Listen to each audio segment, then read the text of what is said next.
everyone, welcome back to my channel. I just wanted to do a quick video to show you the measurements for the floor I made for the Nook book. I don't have a spare, I don't have one of the refills, but I've just cut a piece of card out and I thought I'd show you using this. So imagine this is your Nook. I have actually used,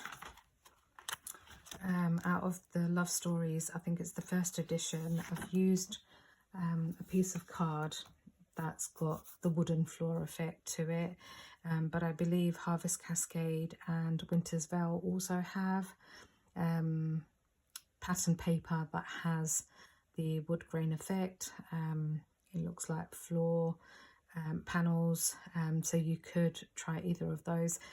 This piece of cardstock I've used is 200 GSM, and that's, I didn't use anything extra on top or at the bottom to make it any thicker, but if you wanted to, you can add another layer on. Obviously you can use 300 GSM card and then cut this piece out and then lay it on top if you wanted to. But just to give you quick measurements for this,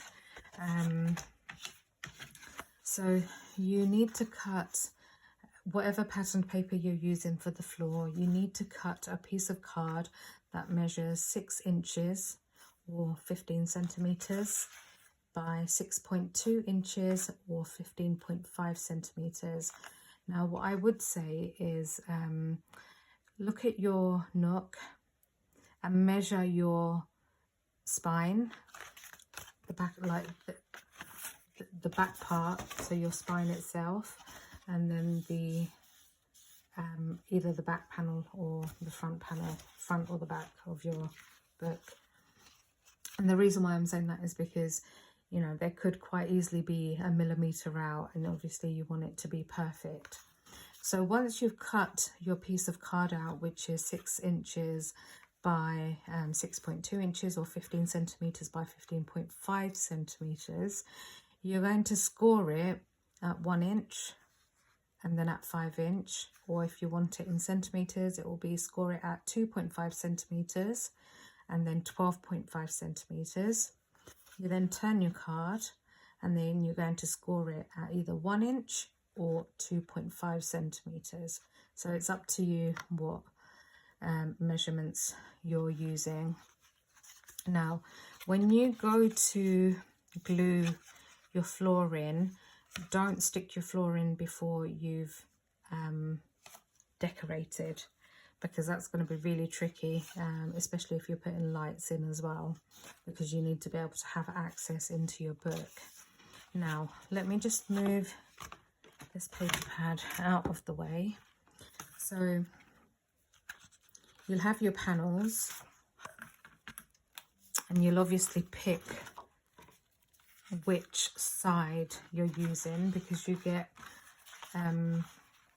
printed pattern paper on both sides. I apologize if there is any glare from it. So you either have the brick effect or you have the stone effect, so you pick which one you want. With the brick effect you get the brick fireplace, with the stone effect you get the stonework fireplace. You would need to obviously cut this strip down because these are for your windows, and this is for your spine, basically at the back of the actual book. Now I would recommend, if you are putting the floor, I don't recommend putting the top of the roof of the book on, and the reason for that is because it's such a beautiful Nook. You want to be able to look into it. If it's covered at the top, you can't really see into it, but again, that is a personal choice. If you want to do it that way, you can do. It's just, you know, you've spent quite a lot of time making it, you want to be able to see all the elements inside the book. Now I would recommend, if this is your front and that this is your back, I would recommend sticking the first glue tab.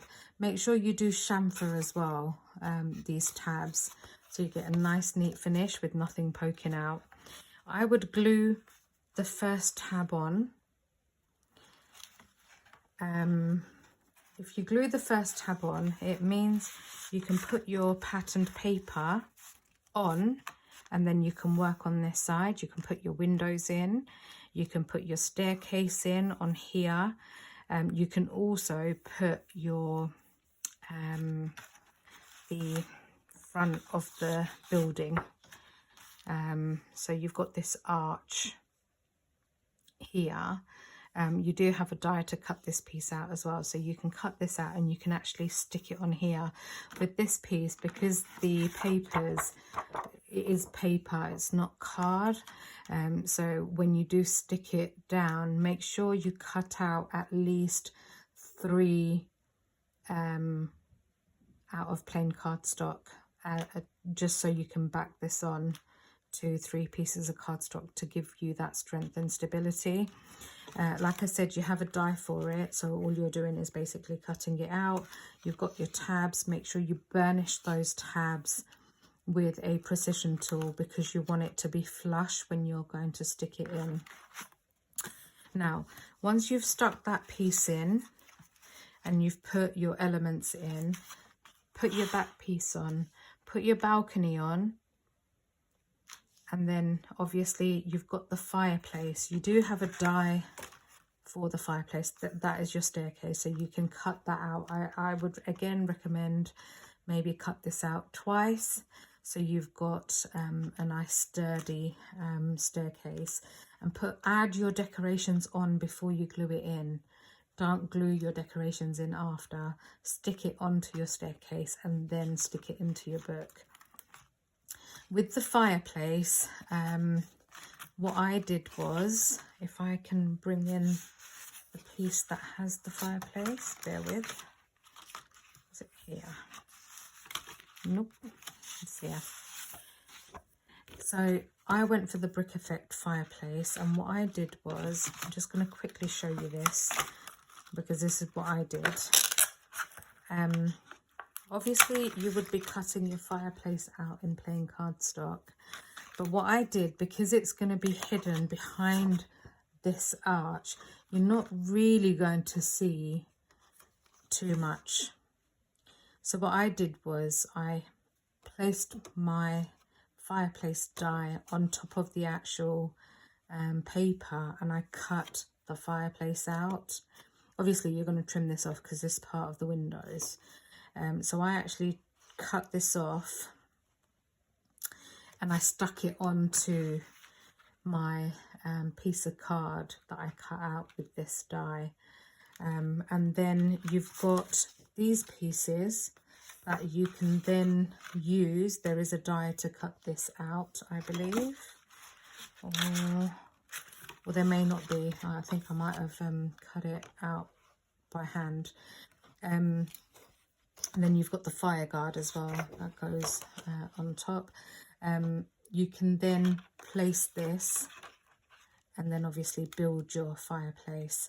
And I just put a couple of stockings on my fireplace.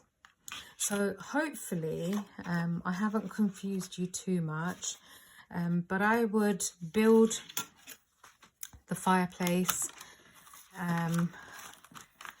And I think the other important thing to mention is, once you've stuck this side panel on, when you go to stick this piece on and this piece of the patterned paper, make sure you leave about 1.5 inches at the bottom where you haven't applied glue, because once you've stuck your panels on, you can start working on these panels, you know, adding your elements for your nook, because what you want to be able to do is tuck this under your patterned paper and then glue it in, and then bring this part in, glue it in.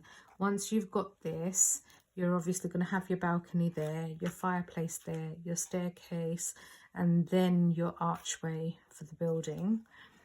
Once you've done all of that, you're going to need to put your lights in if you are choosing to have lights. I believe the lights don't come with this set, so you would need to buy it off, you know, some of these shopping places, should we say. And once you've stuck it down, you can then glue the bottom of your pattern papers on. I hope that's made sense. Again, just to go over the measurements again, you need a piece of card that is 6 inches by 6.2 inches, or if you're working in centimeters, it's 15 centimeters by 15.5 centimeters. You're scoring it at 1 inch or 2.5 centimeters, and then you're scoring it at 5 inches or 12.5 centimeters. You're turning your card, you're scoring it at 1 inch or 2.5 centimeters. So I hope that's been helpful. If you do need any help with it, do leave a comment below, and I will see what I can do to help. But honestly, this is not a hard book to put together. It has to be one of my favorites, and the amount of elements in this is just amazing. You can continue making your own. I unfortunately don't have the refill pack, otherwise I would have done a construction video, I think, just to kind of give you some inspiration for it. But hopefully this was useful. Like I said, if you do have any questions, leave them in the comments below, and please like, subscribe, share if you want to, hit the notification bell so that you receive future notifications, and I will catch you on the next one. Take care, guys. Bye.